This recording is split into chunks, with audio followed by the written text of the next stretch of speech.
Bismillahirrahmanirrahim. Assalamualaikum warahmatullahi wabarakatuh.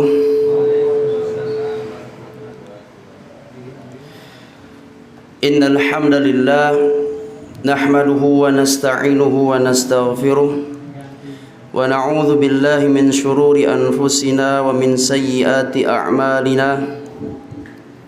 Man yahdihillahu fala mudilla lahu wa man yudlilhu fala hadiyalah. Asyhadu an la ilaha illallah wahdahu la syarikalah wa asyhadu anna Muhammadan abduhu wa rasuluhu la nabiyya ba'dah. Qala Allahu rabbuna tabaraka wa ta'ala, ya ayyuhalladzina amanu taqullaha haqqa tuqatih wa la tamutunna illa wa antum muslimun.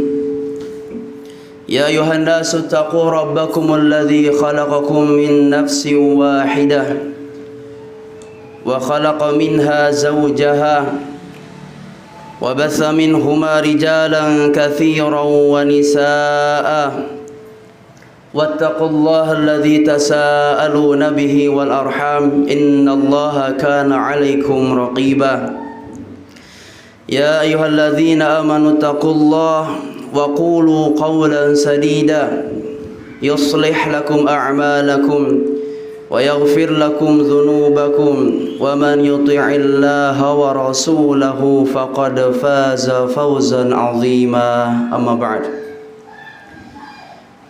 Fa inna asdaqal hadithi kitabullah wa khairal hadyi hadyi Muhammadin sallallahu alaihi wasallam wa syarrul umuri muhdatsatuha fa inna kulla muhdatsatin fid dini bid'ah wa kulla bid'atin dhalalah wa kulla dhalalatin finnar. Ma'asyiral muslimin, a'azzani Allahu wa iyyakum jami'an.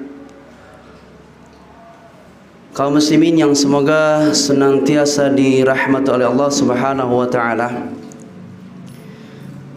Marilah kita senantiasa memanjatkan puji dan syukur kehadirat Allah yang tentu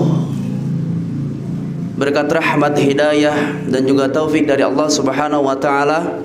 Alhamdulillah, pada malam hari ini kita dipertemukan oleh Allah Subhanahu wa taala setelah sekian purnama lama tak jumpa.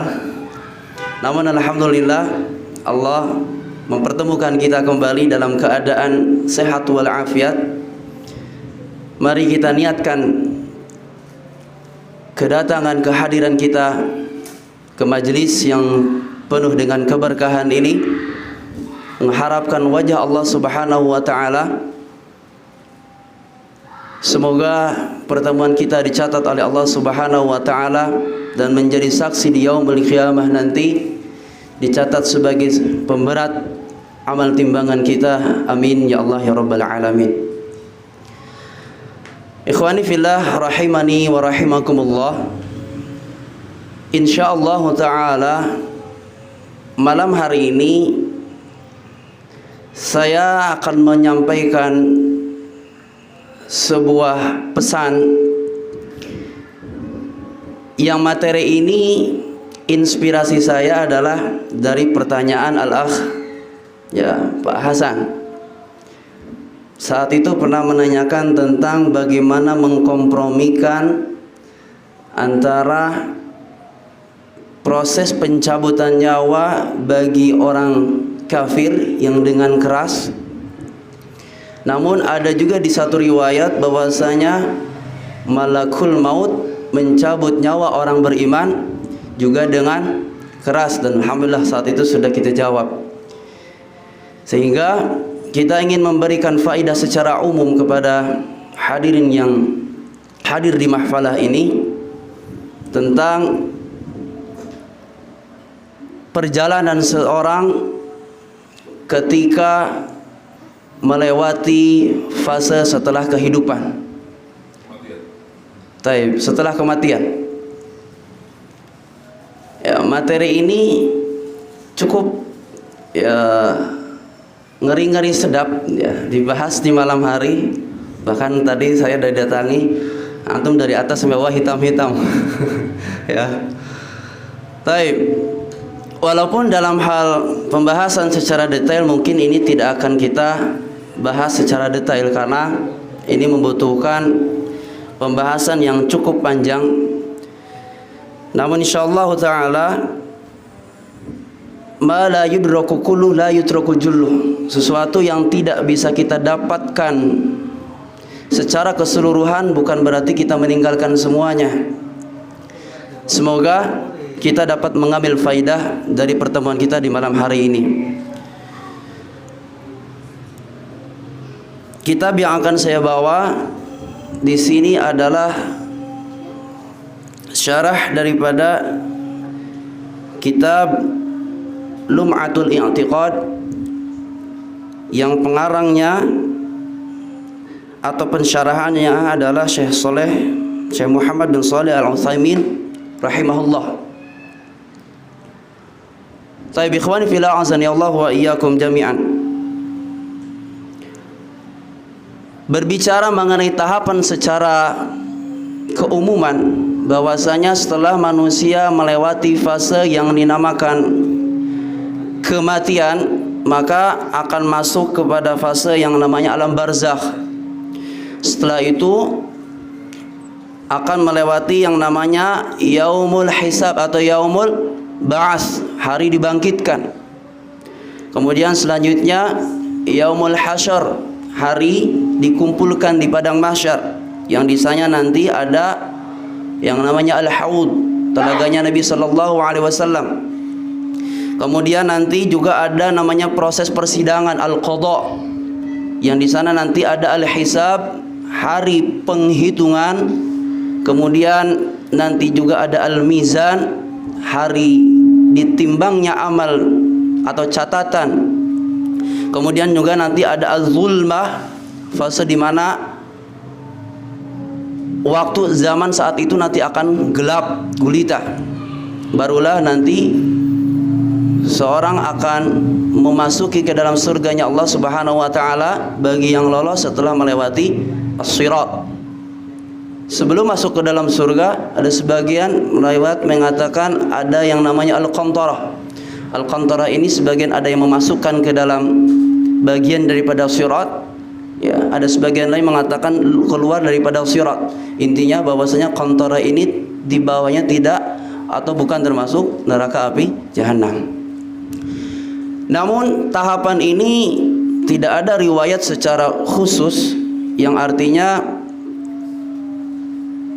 secara tekstual baik dari Al-Quran maupun As-Sunnah tahapan-tahapan seperti yang disebutkan. Hanya saja ini sifatnya ijtima atau ijma'nya para ulama, sehingga mengumpulkan dari beberapa dalil-dalil, karena kesemua yang tadi kita sebutkan itu ada dasarnya, ada dalilnya. Tapi ikhwani fillah rahimani wa rahimakumullah, tentunya sebelum kepada fase kematian atau alam barzah, ada seorang dinamakan atau memasuki fase kehidupan seperti sekarang, kehidupan di dunia. Bahkan sebelum kita masuk ke dalam dunia ada fase namanya alam ya janin, ya, yang usianya kurang lebih 9 bulan. Fase kehidupan ini tidaklah lama, ya. Kalau kita mau membandingkan usia atau ukuran usia nanti kita di yaumil qiyamah, dalam surat Al-Hajj Allah Subhanahu wa taala mengatakan, wa inna yawman 'inda rabbikum ka alfi sanatin mimma ta'uddun, bahwasanya satu hari di sisi Rabb kalian, di sisi Allah Subhanahu wa taala, itu ukurannya kurang lebih seperti 1000 tahun sebagaimana perhitungan kita. Dan usia rata-rata manusia di abad ini atau di zaman di umatnya Nabi Muhammad SAW itu tidak lebih dari berapa? Ya, 60 sampai 70 tahun. Dan ini sudah dikabarkan oleh Rasulullah SAW dalam sebuah hadis yang diriwayatkan oleh Al-Imam At-Tirmidzi. Rasulullah SAW bersabda, a'maru ummati ma baina sittina ila sab'in wa aqallu man yajuzu dzalik. Bahwasanya rata-rata ya usia umatku itu adalah antara 60 sampai 70 tahun, dan sedikit yang melampaui itu. Ya, di sini rata-rata berapa ini? Ada yang sudah di atas 60? Alhamdulillah. Ada yang sudah 70? Wah, sudah di atas 70. Ya. Wa aqallu man yajuzu dzalik. Ya, yang 60 siap-siap ini. Ya, siap-siap 70 maksudnya. Baik. Ya, rata-rata umat manusia di zaman Nabi Muhammad SAW ya ini sekitar 60 sampai 70 tahun. Ya. Dan itu tidak ada bandingannya dengan usia seseorang nanti masa penantian di padang mahsyar. Yang mana di dalam Al-Qur'an surat Al-Ma'arij Allah Subhanahu wa taala berfirman, ta'rujul malaikatu warruhu ilaihi fi yaumin kana miqdaruhu 50 alfasana. Bahwasanya malaikat-malaikat dan Jibril menghadap Allah Subhanahu wa taala yang mana dalam hitungan seharinya itu adalah berapa? 50.000 tahun. Ya. Dalam sebuah hadis yang lain diriwayatkan bahwasanya yadkhulu fuqara'ul mu'minina al-jannah, bahwasanya orang-orang miskin dari kalangan orang-orang beriman masuk ke dalam surganya Allah Subhanahu wa taala itu setengah hari lebih cepat daripada orang-orang kaya.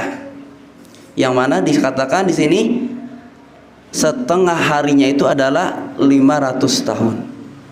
Berarti keada bandingannya usia seorang di dunia ini 60 sampai 70 tahun itu. Hatta yang di atasnya itu tidak ada bandingannya apa-apa. Oleh karena itu usia yang Allah berikan kepada kita maka hendaknya kita manfaatkan baik-baik sebagai apa? Bekal persiapan untuk kehidupan nanti. Karena materi kita pada malam hari ini bukan sifatnya hafalan. Ya, karena mau dihafal atau tidak nanti antum maka melewati fase itu, nggak akan nyasar. Ya, yang masuk alam kubur ya ini masuk alam lain tidak. Ya, semuanya akan melewati. Tetapi hendaknya kita mengambil pelajaran. Dalam sebuah hadis dikatakan al-kayyisu man dana nafsahu wa amila bima ba'dal maut. Orang yang cerdas itu adalah orang yang menundukkan hawa nafsunya dan beramal untuk kehidupan setelah kematian. Wal ajizu man atba'a nafsahu hawaha wa tamanna 'ala Allah. Dan orang yang lemah sebaliknya, yakni orang yang mengikuti hawa nafsunya dan dia berangan-angan kepada Allah Subhanahu wa taala. Artinya ini semoga kita menjadi pelajaran. Bukan untuk dihitung-hitung. Wes esok aku mati ki. Ndak, persiapkan kematian itu. Tapi ikhwani fillah azani Allah wa iyyakum jami'an. Dan jangan khawatir. Ada sebetulnya tanda-tanda kalau Allah sudah akan mencabut nyawa kita. Di dalam Al-Qur'an surat Fatir ayat yang ke-37 Allah Subhanahu wa taala mengatakan, awalam nu'ammirkum ma yatadzakkaru fihi man tadzakkar wa ja'akumun nadhir. Dan telah datang kepada kalian sebuah peringatan. An-nadhir ditafsirkan oleh sebagian para ulama ahli tafsir menyebutkan yang dinamakan an-nadhir di sini peringatan itu adalah uban.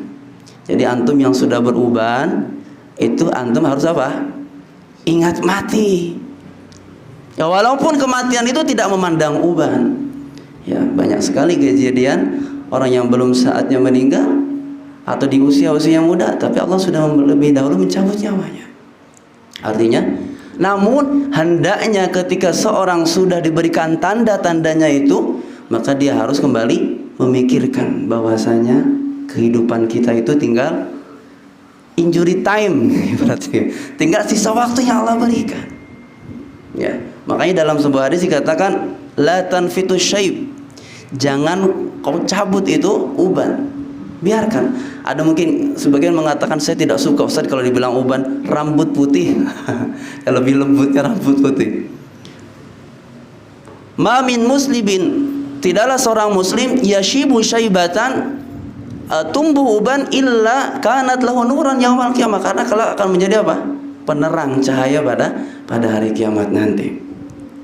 Ikhwani fillah azani Allahu wa iyyakum jami'an. Karena bagaimanapun kita, sekuat apapun kita, kematian pasti akan menjumpai kita. Ya. Inna likulli ummatin ajal. Idza jaa ajaluha la yastakhiruna 'anha sa'atan wa la yastaqdimun. Setiap orang itu punya ajalnya masing-masing, batasan masing-masing. Ya. Dan ketika ajal sudah datang, maka tidak bisa dipercepat, tidak bisa dipundurkan. Bahkan bagaimanapun kita bersembunyi di sebuah bangunan yang kokoh, dikatakan aina matakunu yudrikumul maut walau kuntum fi burujim musyayyada. Ya, di mana saja kalian berada, walaupun berada di bangunan yang kokoh, tetap yang namanya kematian akan menjumpai kita. Tapi ikhwani fillah azani Allah wa iyyakum jami'an, berulah kita masuk kepada fase yang namanya kematian. Nah, kehidupan pertama setelah atau alam barzakh, ya. Nah, di sini Allah Subhanahu wa taala mengisahkan bersumpah dengan dua malaikat yang mencabut nyawa. Di dalam surat An-Nazi'at Allah mengatakan wan-nazi'ati gharqa, dan demi malaikat yang mencabut nyawa dengan keras. Gharqa. Dan ini secara umum bahwasanya proses pencabutan nyawa bagi orang-orang kafir itu dilakukan dengan paksa, dengan keras. Wan-nasyitati nashta, dan demi malaikat yang mencabut nyawa dengan apa? Lemah lembut. Jadi ada dua malaikat, tipe pencabutan nyawa itu ada yang dengan keras, ada yang dengan lemah lembut. Dan ini cukup panjang hadisnya, coba kita bacakan sepintas.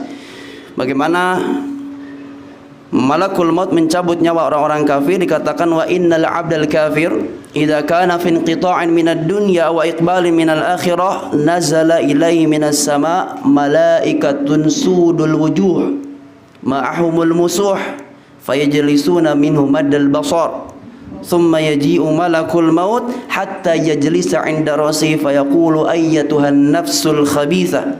Ini mengisahkan bahwasanya sesungguhnya hamba orang kafir jika berpisah dengan dunia, ketika menyongsong akhirat, maka malaikat-malaikat yang kasar akan datang dari langit dengan wajah yang buruk, dengan membawa kain kafan dari neraka. Mereka duduk sepanjang mata memandang. Kemudian malakul maut itu hadir dan duduk di atas kepalanya, kemudian mengatakan, wahai jiwa yang keji, keluarlah engkau menuju kemurkaan Allah dan kemarahannya.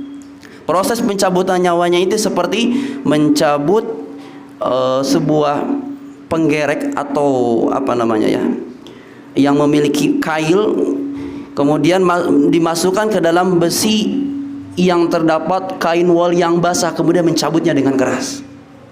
Ini perumpamaan bagaimana proses pencabutan orang-orang kafir. Dan ini tidak bisa disaksikan oleh manusia yang hidup di sekelilingnya, karena memang ini adalah rahasia yang Allah ingin berikan kepada umat manusia agar manusia mau mengimaninya. Seandainya proses pencabutan nyawa itu ya mengerikan terlihat, mungkin semua umat manusia akan beriman kepada Allah. Ya, keluar api atau keluar asap itu kan dari hidungnya, keluar dari mulutnya dan sebagainya. Yang mungkin mengerikan, semua orang akan takut. Atau mungkin yang kita lihat seolah-olah mayat itu kemudian tersenyum gitu kan, padahal dia sedang apa? Disiksa. Allah mengatakan walau tara idh yatawaffal ladzina kafarul malaikatu yadribuna wujuhahum wa adbarahum wa dzuqu adzabal hariq. Dan seandainya ya, sekiranya kamu melihat bagaimana para malaikat itu mencabut nyawanya orang-orang kafir, yadribuna wujuhahum wa adbarahum, malaikat itu memukul-mukul wajah dan juga apa? Punggung mereka. Ya, itu proses pencabutan orang kafir. Begitu juga orang mukmin. Di sini dikatakan, kita coba bacakan terjemahannya. seorang hamba mukmin jika telah berpisah dengan dunia menyongsong kehidupan akhirat, maka malaikat akan mendatanginya dari langit dengan wajah yang putih, memiliki rona muka yang layaknya sinar matahari. Mereka membawa kafan dari surga serta wewangian dari surga. Kemudian mereka duduk di sampingnya dengan mengatakan, wahai jiwa yang baik, jiwa yang tenang, keluarlah menuju ampunan Allah Subhanahu wa taala. Maka ruhnya itu keluar bagaimana seperti aliran cucuran air dari mulut kantong air, ya, kantong yang berisi air, begitu mudah keluarnya. Ya, tentu kita memohon kepada Allah Subhanahu wa taala agar kita diberikan ya kemudahan dalam proses pencabutan nyawa kita. Walaupun ada sebagian yang tadi kita sebutkan, ada dari kaum mukminin yang proses pencabutan nyawanya itu dengan cara keras, yang dalam hal ini tujuannya adalah sebagai ya penghapus dosa, menggugurkan dosa-dosa orang tersebut. Ikhwani fillah azani Allah wa iyyakum jami'an. Saya izin minum dulu ya. Bismillah. Baru sekarang kita masuk kepada fase alam barzakh. Al-barzakh secara makna atau secara bahasa dikatakan di sini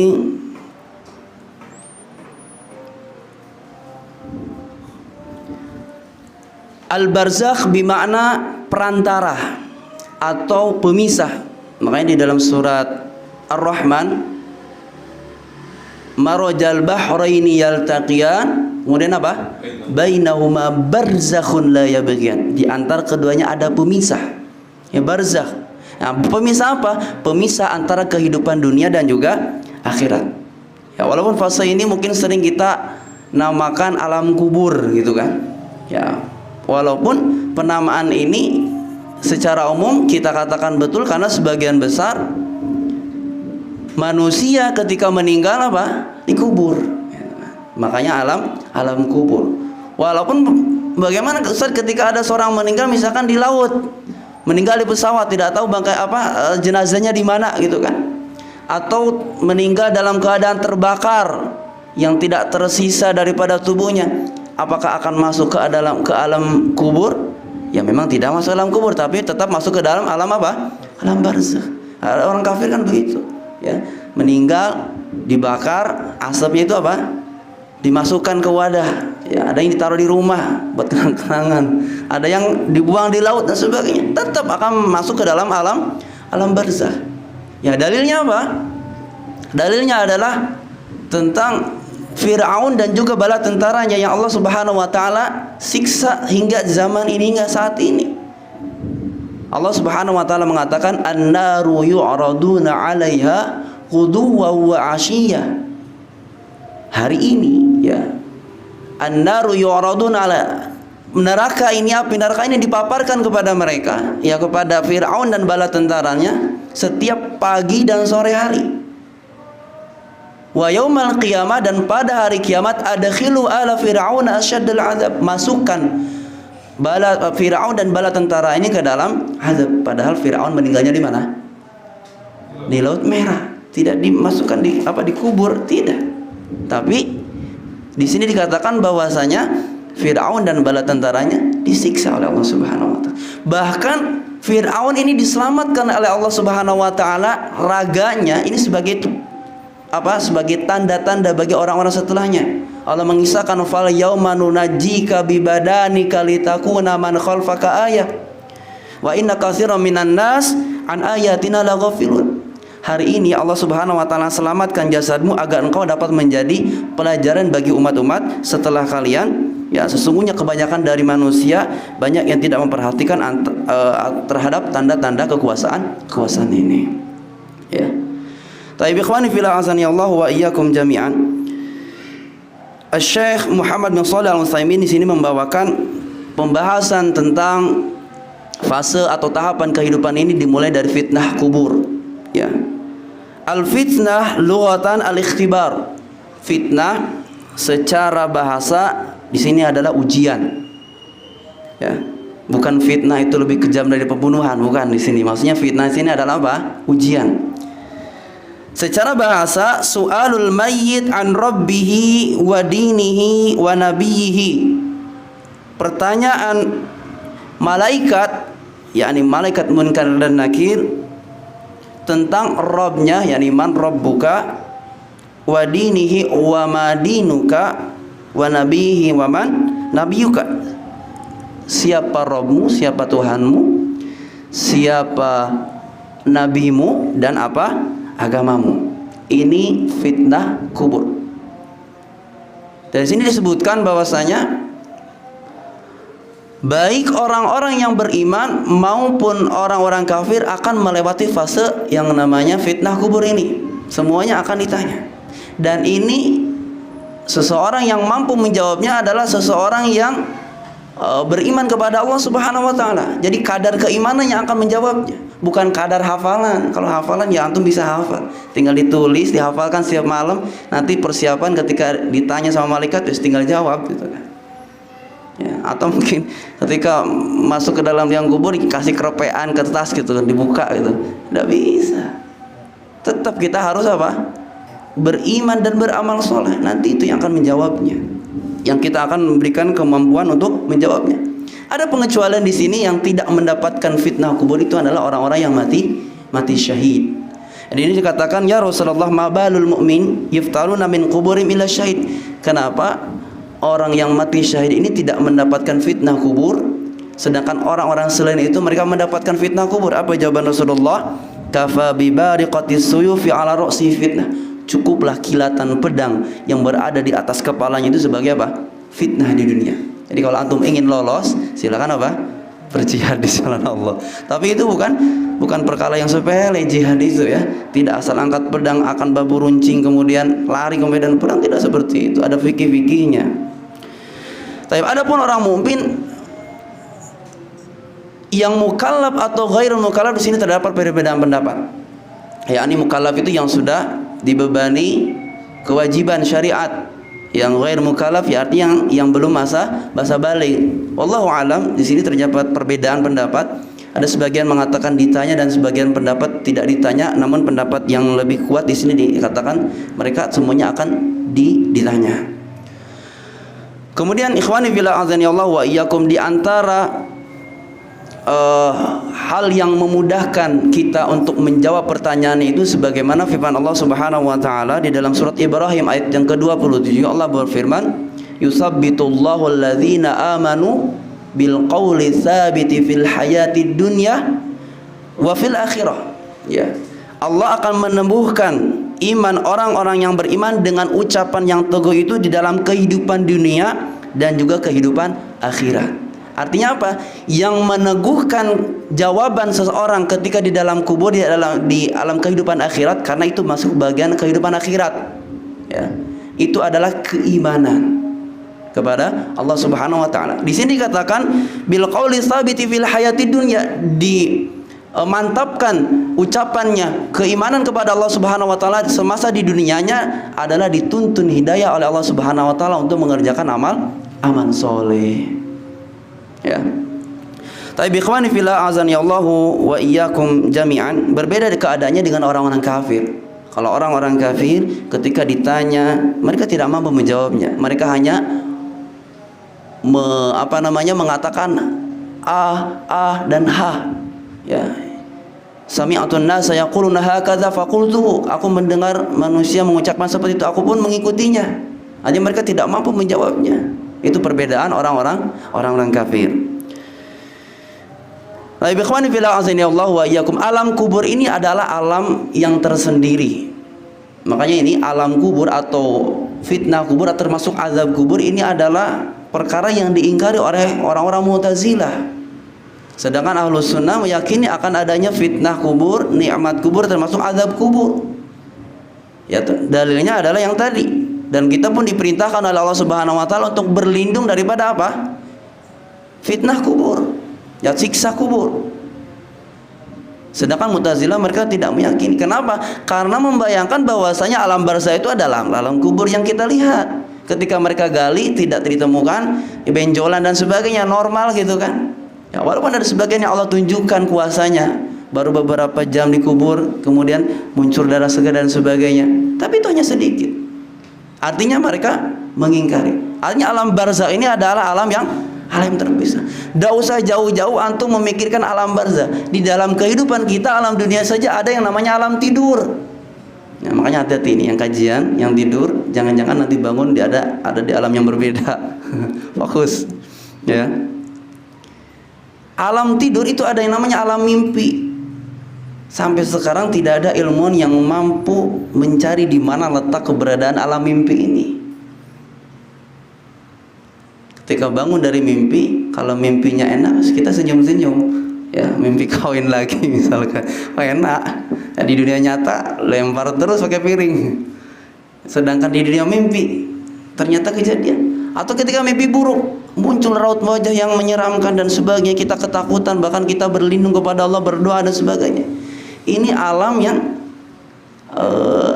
yang ada di dalam kehidupan kita, namun kita tidak mampu menyaksikannya, tidak mampu menerkanya di mana alam tersebut. Ya, maka alam kubur ini atau alam barzah ini adalah alam yang tersendiri. Ya, dimanapun seorang meninggal tetap akan masuk ke dalam fase yang namanya alam barzah. Makanya tidak ada yang namanya istilahnya ruh gentayangan, ya, setan, kemudian genderuwo, pocong dan sebagainya. Kemudian itu karena meninggalnya nggak wajar gitu kan, itu nggak ada seperti itu. Semuanya akan melalui fitnah kubur. Ya, makanya kalau ya itu hanya di Indonesia, dan setan atau itu jelmaan atau ya jelmaan iblis, jin yang membentuk seperti sesuatu yang menyeramkan. Ya, kalau di Indonesia kan begitu, dibuat nama-nama yang menyeramkan. Tapi ya karena di Indonesia mungkin ekonominya yang lemah, jadi yang pakainya ada yang bajunya bolong, rambutnya acak-acakan. Tapi kalau di luar negeri pakai dasi, rapi-rapi. Ya, setannya mungkin level berbeda. Tapi ikhwani fillah azanillahu wa iyyakum jami'an. Ada sebuah riwayat dari Rasulullah SAW tentang menggambarkan bagaimana dalam mimpi beliau Rasulullah SAW digambarkan tentang kehidupan di alam barzakh. Ya, diantaranya Rasulullah ditunjukkan ada dua orang laki-laki yang berdiri, kemudian melihat ada laki-laki yang lain merobek-robek wajahnya. Ya, ketika wajah sebelah kanan sudah sembuh, kemudian merobek sebelah kirinya, terus dilakukan. Kemudian Nabi SAW bertanya, ada apa dengan laki-laki tersebut? Kemudian malaikat kemudian mengatakan, amal ladzi ra'aitahu yashaqqu shidquhu fakadzdzabun yuhadditsu bil kadzbah fatahmilu anhu hatta tablughal afaq fayusna'u bihi ila yaumil qiyamah. Adapun orang yang kamu lihat yang mulutnya tadi dirobek-robek atau ditusuk-tusuk dengan besi, itu adalah orang yang senantiasa berdusta, kadzdzab, jadi memperbanyak berbuat berbohong. Ya, dia berbicara dengan satu kedustaan yang mana kedustaannya ini sampai tersebar ke seluruh penjuru dunia. Dan ini perkara dusta ini suatu hal yang mudah kita dapatkan gitu kan. Apalagi di zaman yang ya media sosial sudah serba mudah didapatkan. Kita tinggal memberikan berita, kabar hoax dan sebagainya, satu klik sudah. Padahal Rasulullah SAW mewanti-wanti kepada kita, hati-hati dengan perbuatan kadzib ini. Jangan kita menganggap remeh dusta. Iyyakum wal kadzib fa innal kadzib yahdi ilal fujur wa innal fujur yahdi ilan nar. Bahwasanya hati-hati kalian terhadap perbuatan dusta, karena perbuatan dusta itu akan mengantarkan kita kepada perbuatan jelek, sedangkan perbuatan jelek itu akan mengantarkan kepada api neraka. Kemudian di riwayat yang lain katakan ada seorang laki-laki yang dia mengambil batu besar kemudian melemparkan kepada laki-laki yang di bawahnya. Ketika laki-laki itu sudah hancur, kemudian tumbuh lagi, kemudian dilempar lagi, terus dilakukan sampai hari kiamat. Kemudian Rasulullah SAW kembali bertanya, ya ini hadisnya panjang, mungkin kita cukupkan dua di sini. Kemudian apa yang dijawab? Walladzi ra'aitahu yushdahu ra'suhu farajulun 'allamahu Allahul Qur'an fanama 'anhu bil-lail wa lam ya'mal bihi fin nahar yuf'alu bihi ila yaumil qiyamah. Adapun laki-laki yang kau lihat tadi yang dipecahkan kepalanya, dia adalah orang yang telah diajari oleh Allah Subhanahu wa taala Al-Qur'an, dia membacanya, dia mempelajarinya. namun dia tidur di malam hari, dia tidak bangun untuk sholat malam, dia tidak mengamalkan apa yang dia baca. Pada siang harinya pun dia tidak mengamalkan daripada Al-Quran yang dia baca. Tapi ikhwani fillah azanillah wa iyyakum, ini menunjukkan bahwasanya kehidupan alam barzakh atau kehidupan nikmat atau azab kubur ini menunjukkan apa? Ada, ya. Dan kalau kita perhatikan dalam sebuah hadis yang diriwayatkan oleh Imam Bukhari, bahwasanya mayit itu akan diikuti oleh tiga hal. Yatba'ul mayyitu thalatha, mayit akan diikuti oleh tiga perkara. Fayarji'u utsnan fayabqa wahid, yang dua itu pergi atau kembali, sedangkan yang satu akan menetap bersama kita. Yatba'u ahluhu wa maluhu wa amaluhu fayarji'u ahluhu wa maluhu wa yabqa wahid, yakni amaluhu. Yang dua itu akan kembali, yakni keluarganya dan juga apa? Hartanya. Ya, keluarganya yang mengiringi kita akan kembali. Kemudian juga hartanya, yang mungkin diantar bersama mobilnya balik, tidak ikut. Ya. Wa yabqa wahid, yakni amalu, yang tersisa yang ikut bersama kita apa? Amal perbuatan kita.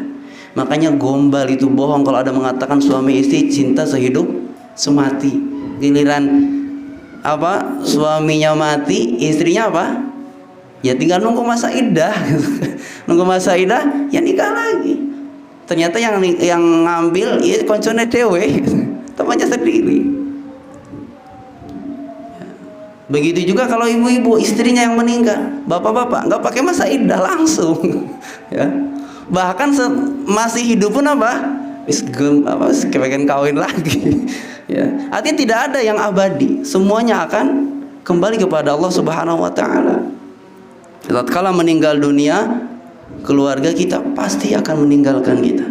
Makanya Al-Imam Ibnu Rajab Al-Hambali dalam hal ini memberikan wejangan kepada kita agar kita belajar, berlatih untuk menyendiri.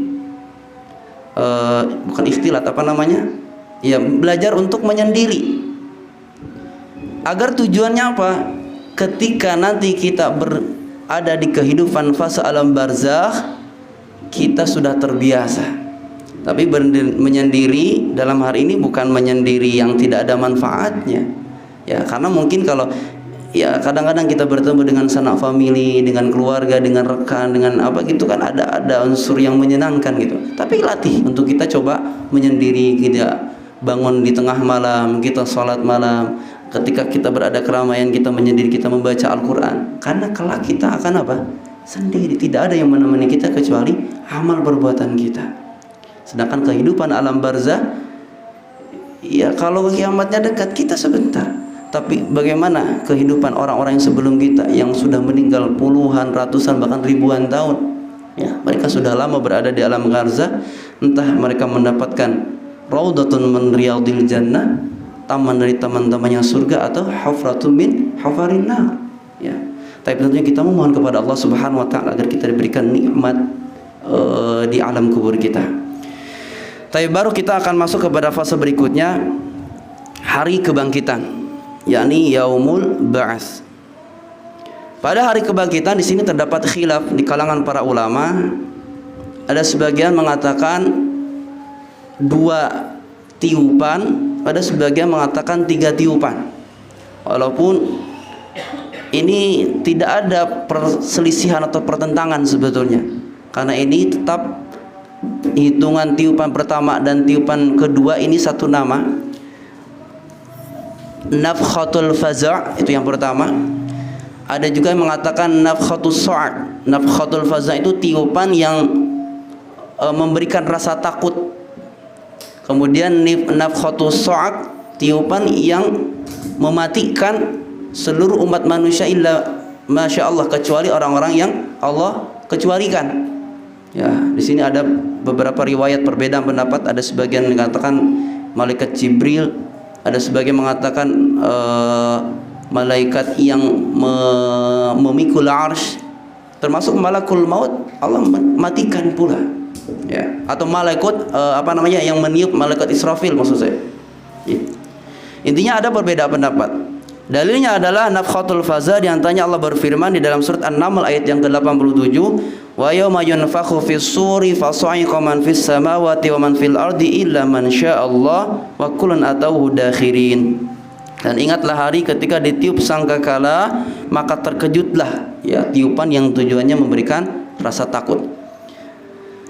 Nah, setelah itu terjadilah yang namanya apa? Kiamat, ya. Di dalam firman Allah yang banyak Allah menjelaskan tentang kiamat, di antaranya dalam surat Al-Zalzalah tentang bagaimana Allah guncangkan idza zulzilatil ardu zilzalaha wa akhrajatil ardu asqalaha. Kemudian mengisahkan bagaimana langit Allah idza samaun fatarat, ya, kemudian idza samaun syaqqat, langit itu terpecah. Idza samaun syaqqat, langit itu terlepas dari binggainya. Ya, kemudian wa idzal biharu sujirat wa idal biharu fujirat, laut itu yang kalau kita melihat tsunami itu hanya Allah gulung saja. Tapi kalau hari kiamat bukan hanya Allah tumpahkan, tapi sujirat, api atau laut itu nanti akan menjadi menyala-nyala seperti api. Ya, bagaimana peristiwa yang sangat luar biasa. Dan juga gunung-gunung Allah terbangkan, wa yas'alunaka 'anil jibal faqul yansifuha rabbi nasfa, dan mereka bertanya kepadamu tentang gunung-gunung, maka Tuhanmu akan menghancurkan di hari kiamat dengan sehancur-hancurnya. Gunung yang kita lihat sekarang kokoh, kelak nanti akan terbang ke sana kemari, ya. Wa taral jibala tahsabuha jamida wa hiya tamurru marra sahab, seperti awan, ya, yang di atas. Kemudian berikutnya barulah nafkhah yang kedua, yakni nafkhatul ba'ats. Dalilnya summa nufikha fihi ukhra fa idzahum qiyamun yanzurun. Kemudian ditiupkanlah tiupan berikutnya, maka kehidupan berikutnya, yakni yang tadi meninggal itu Allah bangkitkan kembali. Sebagian riwayat mengatakan 40. Ya, di sini riwayat Abu Hurairah. Nah, ini Abu Hurairah tidak mampu menjawab tentang 40-nya itu seperti apa. Para sahabat bertanya apakah 40 tahun?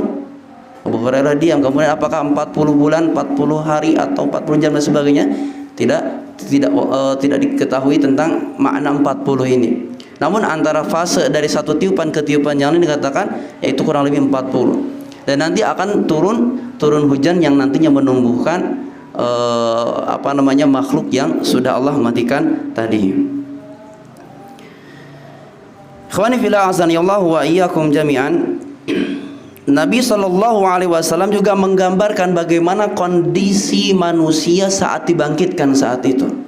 Di antaranya di dalam riwayat dari Imam Bukhari dan juga Muslim, yuhsyarun nasu yaumal qiyamati hufatan uratan ghurla, bahwasanya kelak manusia akan dibangkitkan oleh Allah Subhanahu wa taala dalam keadaan hufatan, tidak menggunakan apa?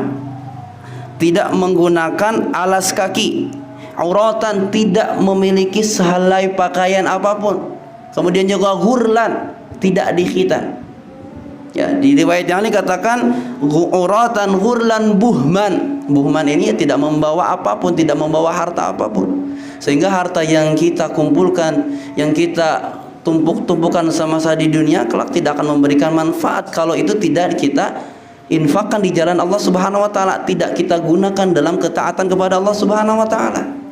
Bahkan ketika kita meninggal pun, harta yang menempel di dalam tubuh kita hanya apa? Kain kafan. Itu pun kadang, ya, sebagian masjid sudah memberikan ya fasilitas gitu kan. Bahkan kalau di Saudi itu, kalau Anda melihat, ya itu sudah ada fasilitasnya dari sana. Akhirnya tidak membawa sehelai sepeser rupiah pun yang kita bawa ke alam kubur kita. Ya, Aisyah radhiyallahu anhu bertanya tentang bagaimana keadaan saat itu, apakah manusia satu sama yang lainnya akan saling melihat, karena tadi dikatakan tidak dalam keadaan tidak dikhitan. Ya, Rasulullah kemudian menjawab, al-amru asyaddu min dzalik, keadaan saat itu lebih dahsyat daripada hanya untuk nengok kiri kanan. Baik. Di dalam riwayat yang lain dari Ibnu Abbas, Rasulullah mengatakan, innakum mahsyuruna hufatan uratan ghurlan kama bada'na awwala khalqin nu'idu, sebagaimana kami ya ciptakan kalian dulu di awal. Ya, dan kita lahir dalam keadaan apa? Ya tidak dikhitan, tidak menggunakan alas kaki. Gak ada yang lahir pakai alas kaki kan? Atau langsung pakai bedong gitu? Gak ada. Ya pasti dalam keadaan bulat, telanjang bulat, tidak memiliki sehelai apapun. Ikhwani fillah azani Allahu wa iyyakum jami'an. Kemudian di fase tersebut, ya ketika Allah Subhanahu wa taala membangkitkan, ada perbedaan bagaimana Allah membangkitkan orang-orang kafir, orang-orang mukmin yang beramal soleh, dan orang-orang mukmin yang mereka pelaku maksiat. Dalam satu riwayat dikatakan bahwasanya seorang kafir kelak akan dibangkitkan oleh Allah Subhanahu wa taala dalam keadaan muka atau kepalanya itu menjadi kaki. Jadi kakinya di atas, kepalanya di bawah. Para sahabat keheranan kemudian bertanya kepada Rasulullah sallallahu alaihi wasallam, "Ya Nabi Allah, kaifa yuhsyarul kafiru ala wajhi?" Bagaimana seorang kafir itu dibangkitkan dalam keadaan wajahnya berada di tanah. Qala alaysa alladhi amshahu 'ala rijlaini fid dunya qadiran 'ala an yumshiyahu 'ala wajhi yaumal qiyamah? Bukankah Allah mampu ketika semasa di dunianya memperjalankan kakinya, ya? Bukankah Allah mampu, ya, yang menjadikan bisa berjalan dengan keduanya di dunia dan bisa menjadikan berjalan dengan wajahnya ketika di hari kiamat? Kemudian Qatadah radhiyallahu anhu mengatakan, benar, maha kuasa Rabb kami. Itu sebagai bentuk apa? Penghinaan kepada orang-orang kafir semasa di dunia ketika diberikan oleh Allah Subhanahu wa taala petunjuk hidayah berupa Islam, mereka menolaknya. Ya, mereka tidak mau menerimanya. Sehingga Allah hinakan pada hari kiamat dengan dibuat wajahnya menjadi kaki, yaitu kaki di kepala, kepala di kaki, itu nanti dari kiamat, ya. Taib. Kemudian adapun orang-orang mukmin kelak akan dibangkitkan oleh Allah Subhanahu wa taala sebagaimana ibadah yang sering dilakukan semasa di dunianya.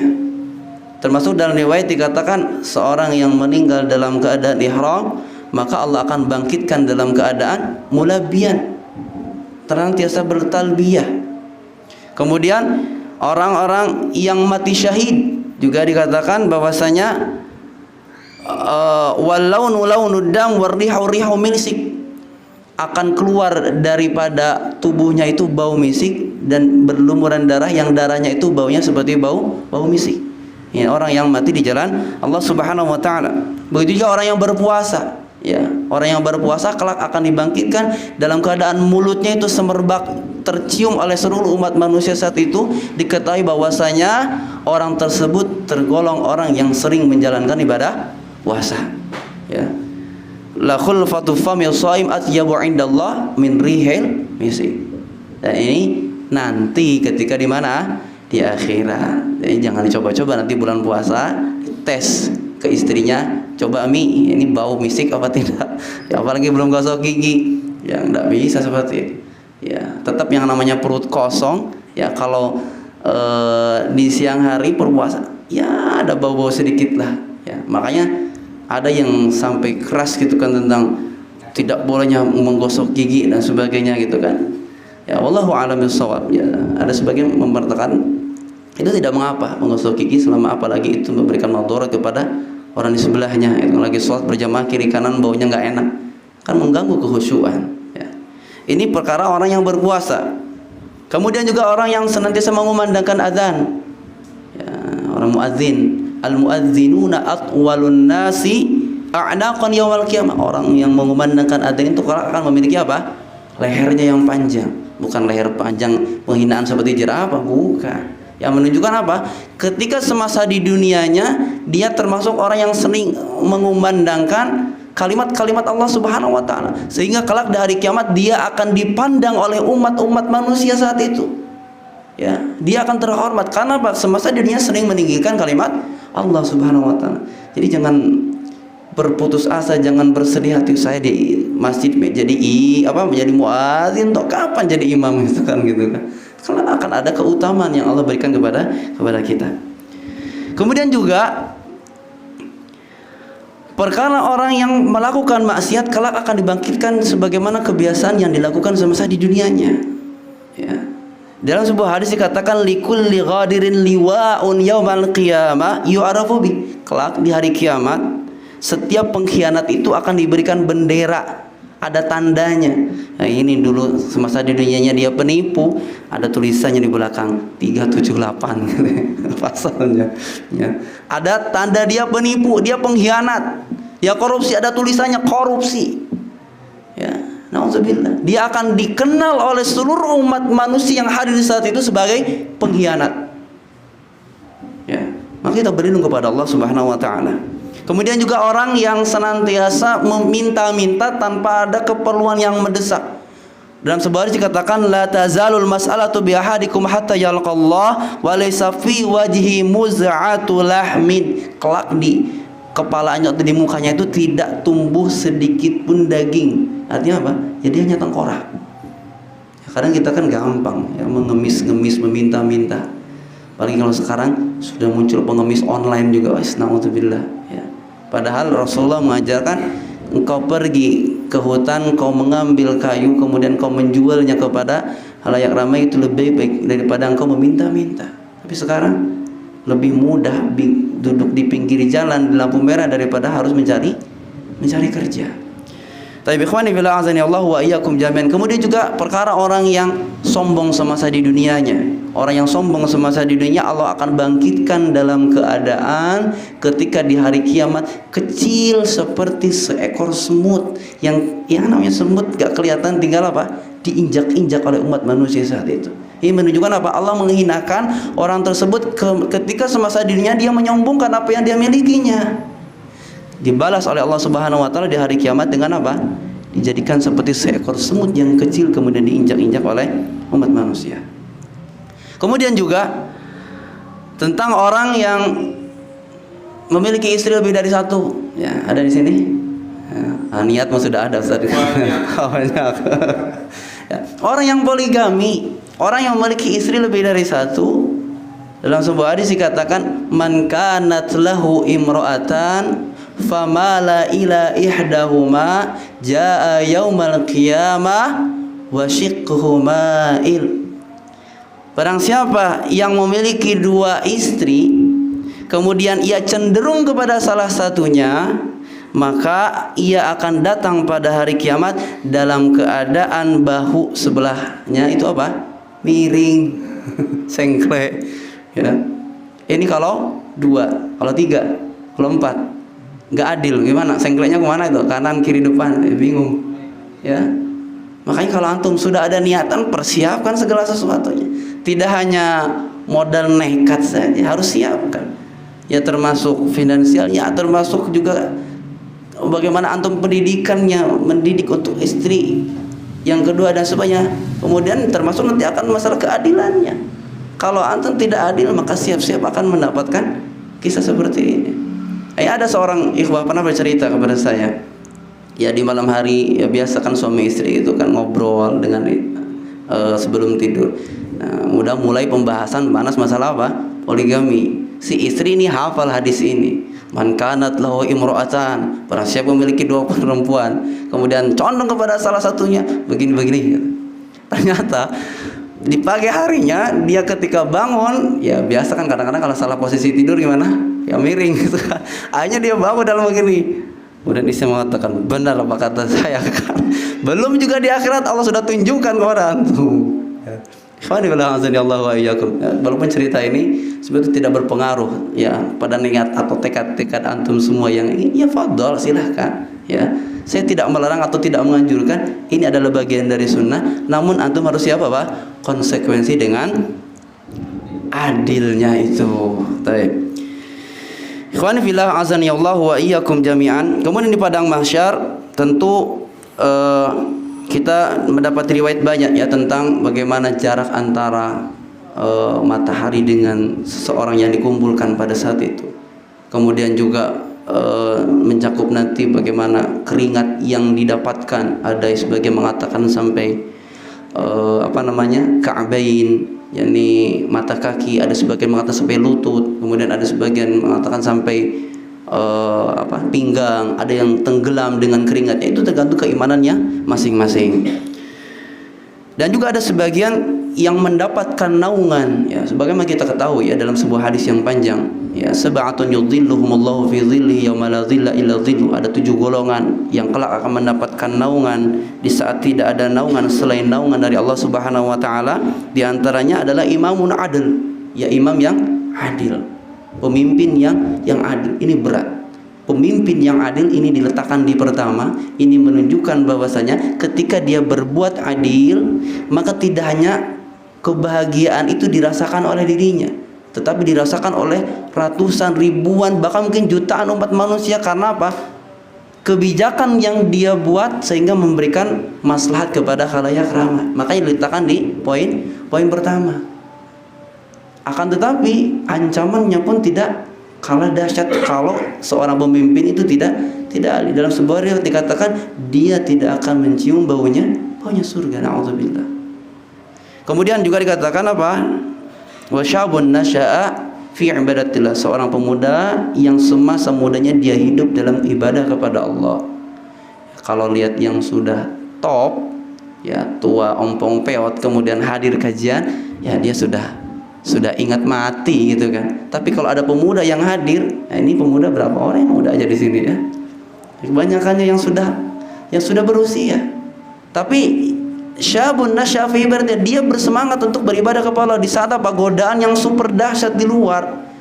Ya, kiri kanan ngajak ke sana, ngajak ke sini, tapi dia berusaha beribadah, menjalankan keibadah kepada Allah Subhanahu wa taala. Ini kelak akan mendapatkan naungan di saat tidak ada naungan.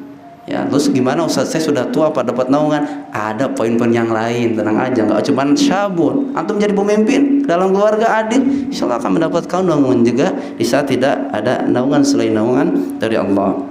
Kemudian juga warajulun qalbuhu mu'allaqun bil masajid, laki-laki yang hatinya senantiasa terpaut dengan masjid Allah Subhanahu wa taala. Dia rindu dengan menunaikan ibadah di masjid. Ya, ketika di jam kantornya, jam siang, dia ingin segera jam istirahat menunaikan sholat. Ya, bukan cuma isoma, ingin istirahat sholat makan gitu kan, istirahat, tapi sholatnya tidak, bukan. Kemudian juga warjulani tahaba fillah ijtama'a alaihi wa tafarraqu alaihi. Kemudian ada 2 laki-laki yang saling mencintai karena Allah Subhanahu wa taala, berpisahnya pun karena Allah Subhanahu wa taala. Ya.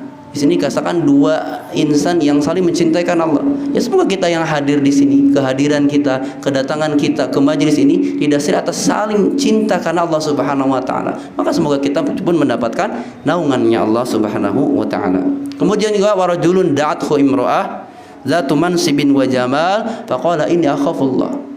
Seorang laki-laki, ya, yang didatangi, digoda oleh seorang wanita yang memiliki paras yang cantik, memiliki kedudukan yang tinggi di tengah masyarakat, memiliki harta, ya, bisa dikatakan. Kemudian dia mengatakan apa? Inni akhafullah, aku takut kepada Allah. Ada apa enggak seperti ini Pak sekarang? Hah? Ada apa tidak? Enggak ada. Soalnya apa? Yang datang ya jelek, enggak punya kaya, enggak punya kedudukan lagi gitu, enggak tergoda. Tapi kalau orang yang dia didatangi dengan karakter yang tadi disebutkan dalam sebuah hadis, mungkin akan sedikit orang yang kuat imannya, yang benar-benar menjaga. Makanya kita pentingnya apa? Berkumpul dengan orang-orang yang baik. Karena kita tahu bahwa hati kita lemah, bahwa hati kita ini mudah. Syubhat dan syahwat ini 2 penyakit yang senantiasa beriringan berada di dalam tubuh kita. Taib. Kemudian yang berikutnya warajulun tasaddaqa bi shadaqatin fa akhfaha hatta la ta'lam shimalu ma yunfiq yaminu. Seorang yang berinfak di jalan Allah sampai-sampai yang tangan tangan kanannya tidak mengetahui atau tangan kirinya tidak mengetahui apa yang infakkan di jalan Allah Subhanahu wa taala. Dia beribadah, berinfak di jalan Allah tanpa didasari atas ingin dipuji, ingin riya, ya. Kemudian yang terakhir warajulun zakarallahu khalian fa fadat aina. Seorang laki-laki yang dia menyendiri, kemudian dia ingat kepada Allah Subhanahu wa taala, kemudian tiba-tiba dia menangis karena Allah Subhanahu wa taala. Jadi menangisnya karena apa? Karena Allah, bukan tukaran sama istrinya. Murung tiba-tiba nangis. Taib. Fase di padang mahsyar ini dikatakan dalam sebuah riwayat tadi apa? Ta'arujul malaikatu waruhu ilaihi fi yaumin kana miqdaru 50 alf sana. 50.000 tahun lamanya. Lalu bagaimana dengan kita? Nah, di sini dikatakan bahwasanya 50.000 tahun itu ungkapan begitu lamanya itu bagi orang-orang yang Allah sengsarakan.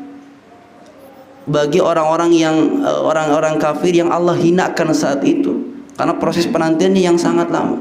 Adapun orang-orang beriman, sebagian ulama mengatakan bahwasanya mereka hanya mendapati waktu yang singkat, ya, tidak akan mendapatkan waktu yang begitu lama. Baik.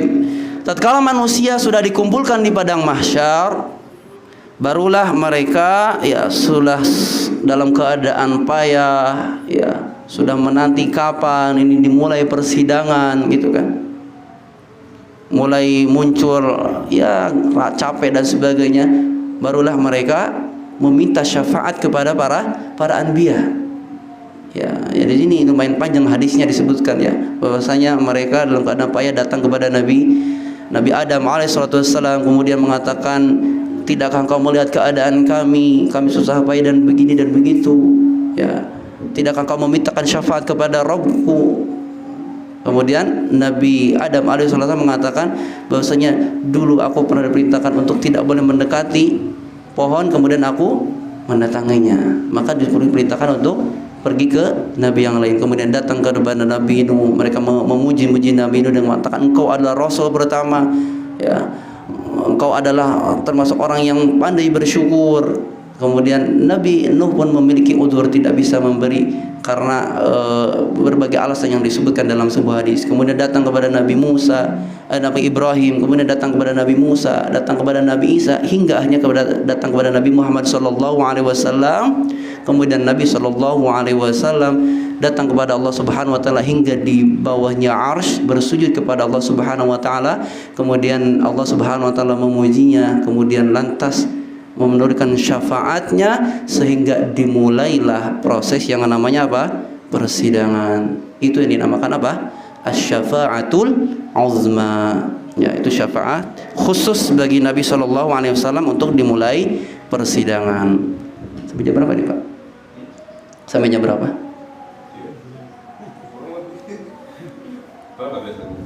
Ini 24.8. Biasanya jam berapa?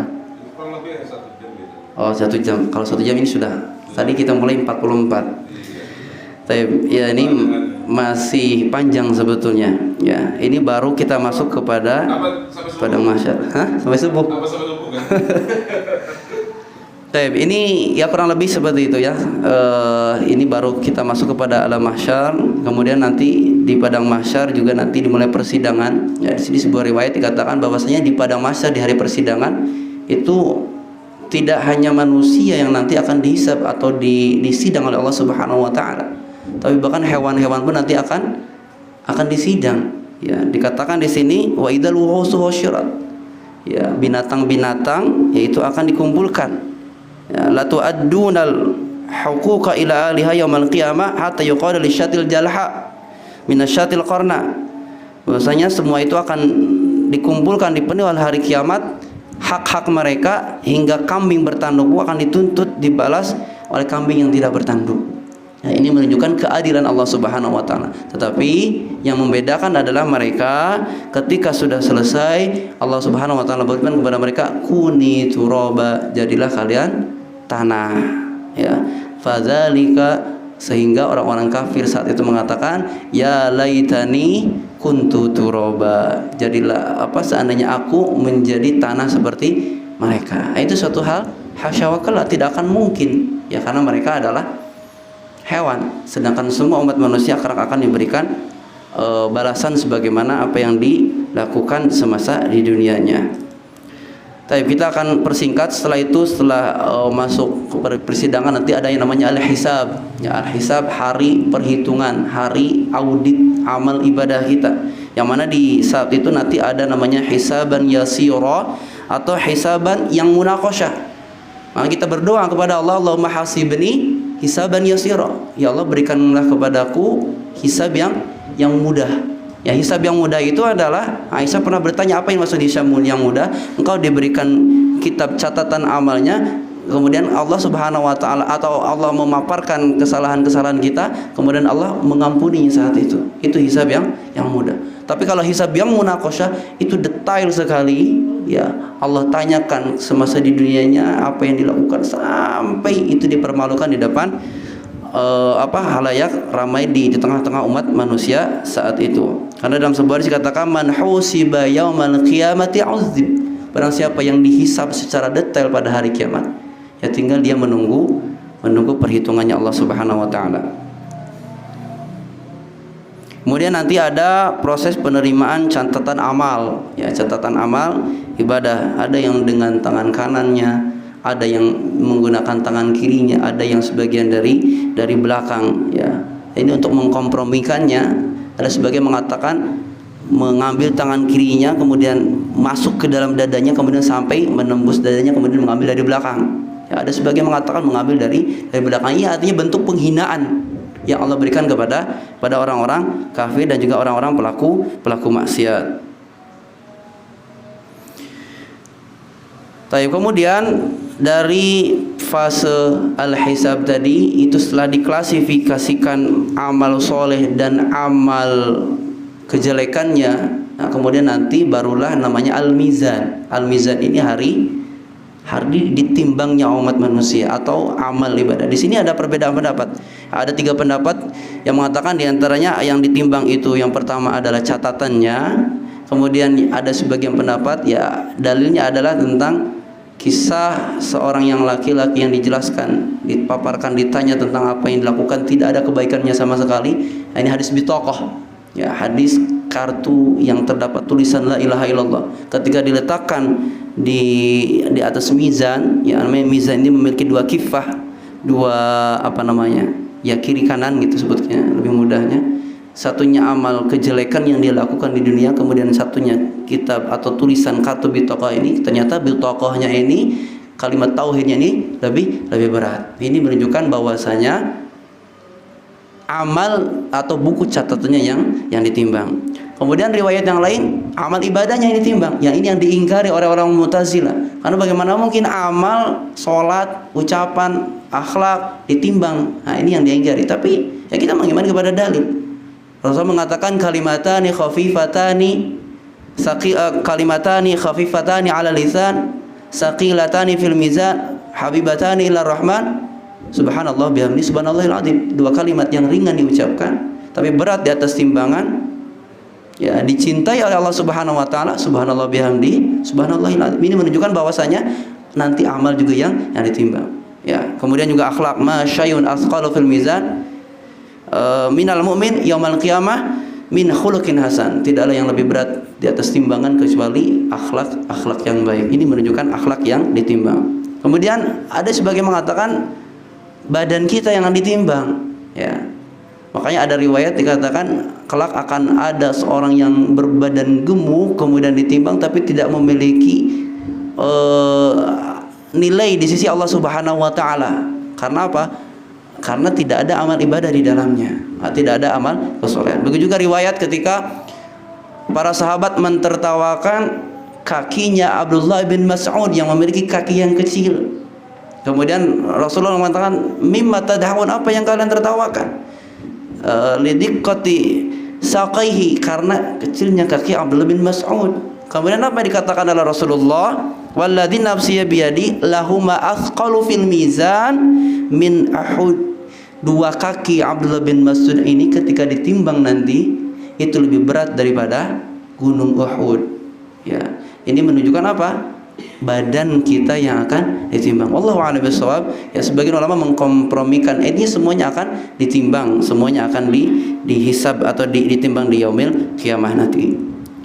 Barulah setelah proses itu nanti dipisahkan mana orang-orang mukmin dan mana orang-orang kafir. Orang-orang kafir langsung Allah masukkan ke dalam neraka tanpa melalui proses yang namanya sirat. Sedangkan orang-orang mukmin dan orang-orang munafik mereka semuanya akan menyeberang yang namanya sirat. Ya, di sini dijelaskan tentang bagaimana karakter sirat itu, ya.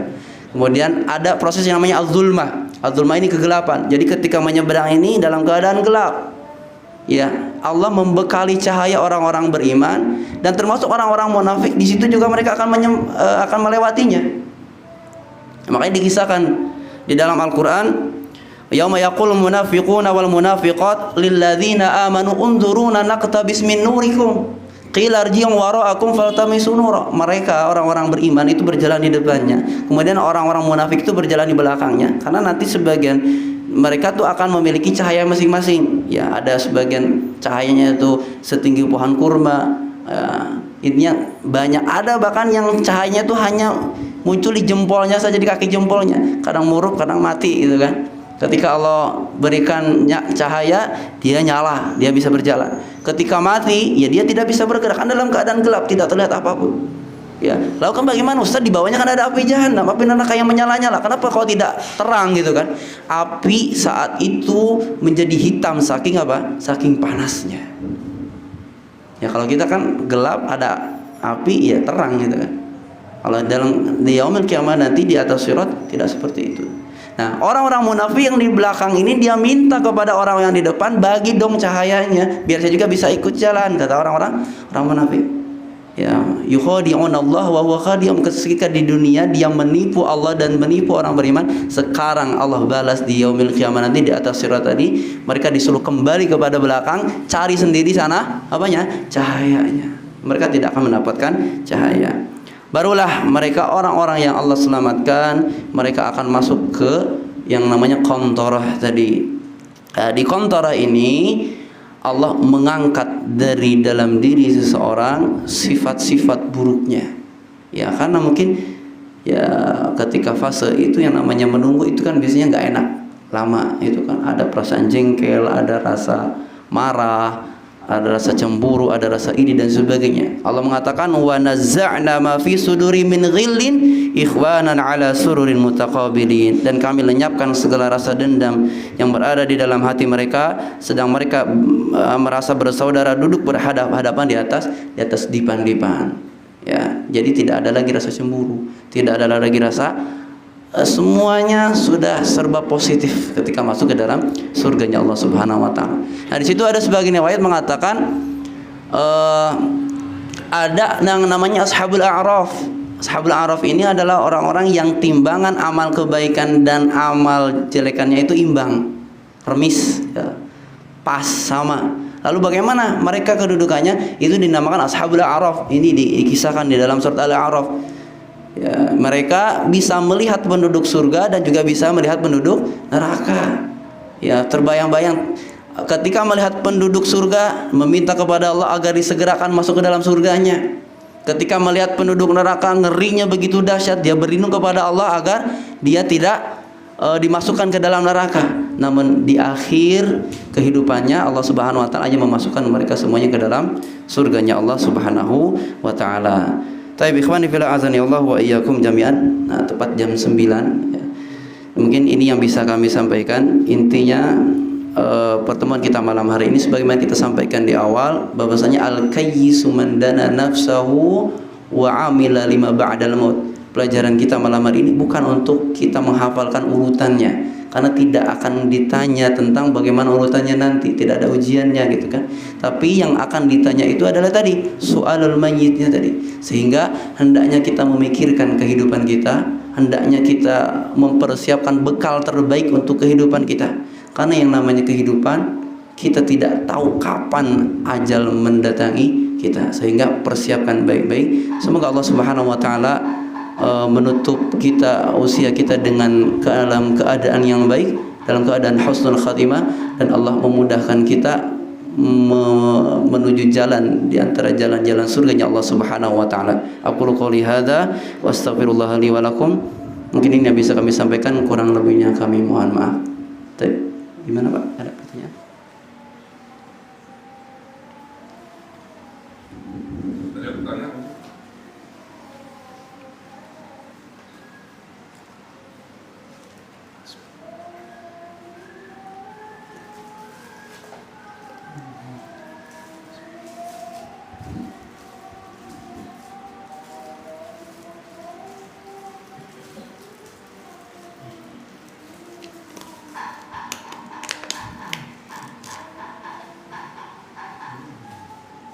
Tapi kalau tidak ada, kita cukupkan. Baik. Oh ya, silakan.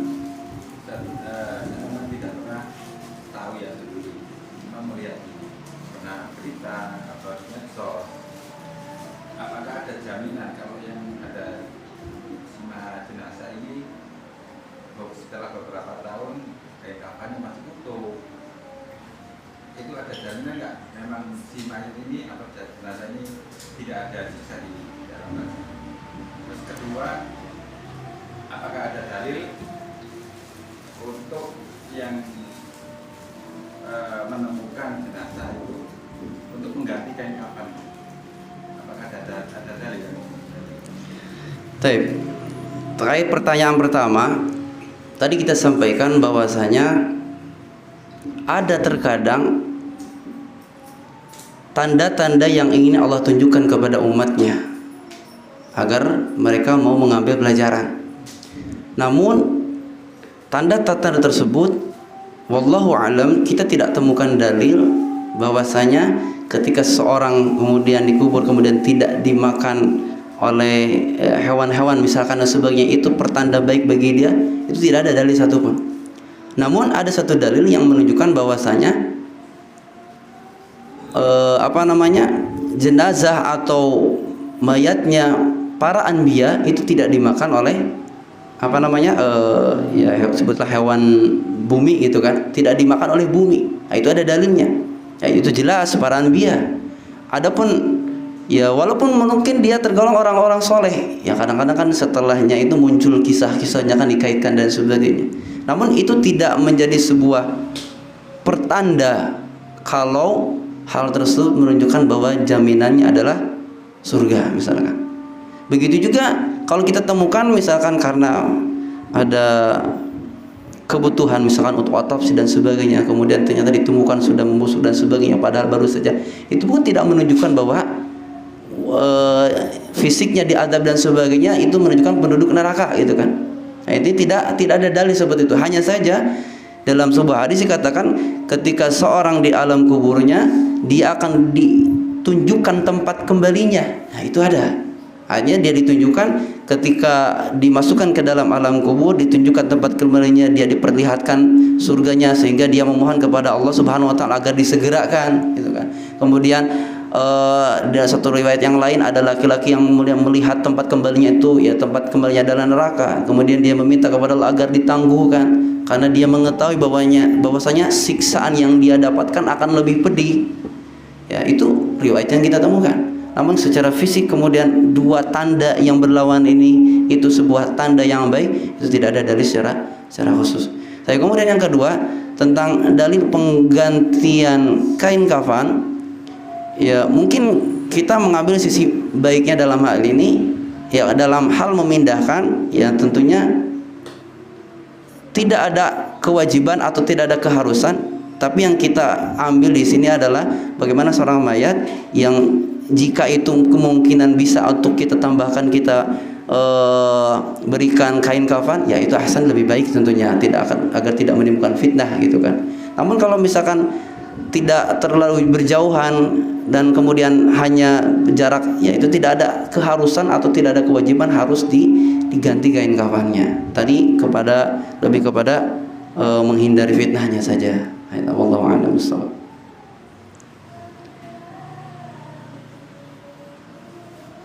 Azab kubur tuh sampai kiamat.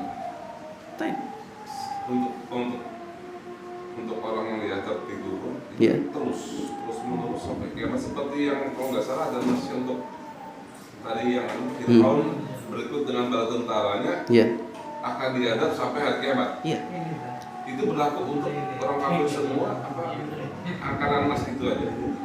Di ayat Al-Quran Allah mengatakan an-naru yu'raduna 'alaiha ghuduwwan wa 'ashiyya. Allah paparkan api neraka itu di pagi dan sore hari. Malaikat memukul palu. Iya, itu dikatakan sampai hari kiamat. Sampai hari kiamat.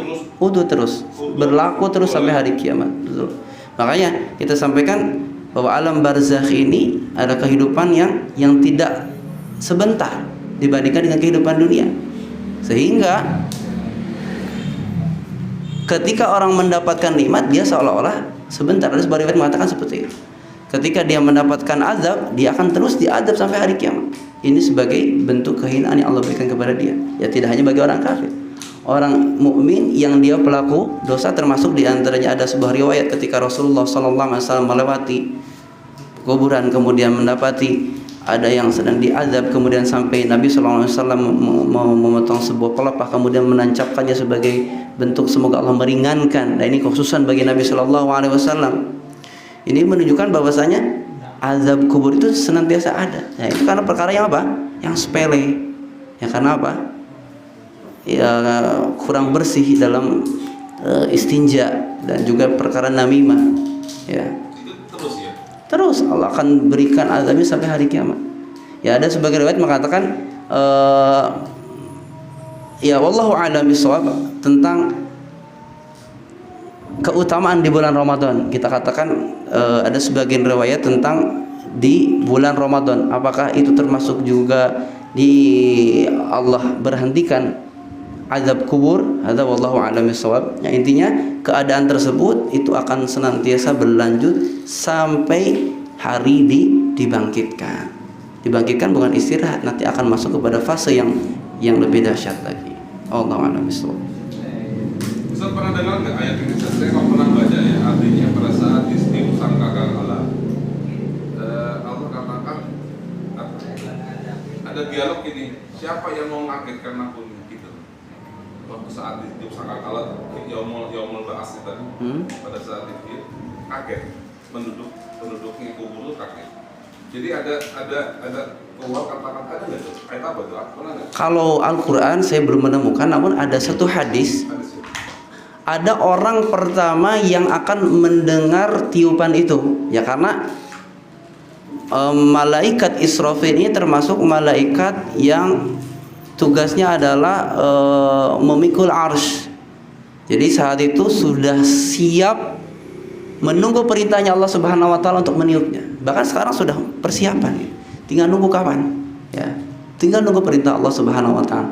Nah, juga ada sebuah riwayat yang tadi disebutkan, ada satu orang laki-laki yang kelak akan mendengar pertama kali tiupannya malaikat Israfil tadi, tapi tidak disebutkan riwayat namanya dan sebagainya. Namun perasaan kaget kemudian bertanya itu wallahu alam, saya belum menemukan tentang itu. Intinya ada laki-laki pertama dalam sebuah hadis yang sahih disebutkan tentang bahwa orang tersebut ada orang yang pertama yang mendengarkan tiupan tadi. Tapi redaksinya, kalimatnya kemudian seperti kaget kemudian bertanya-tanya, itu kita coba murojaah kembali.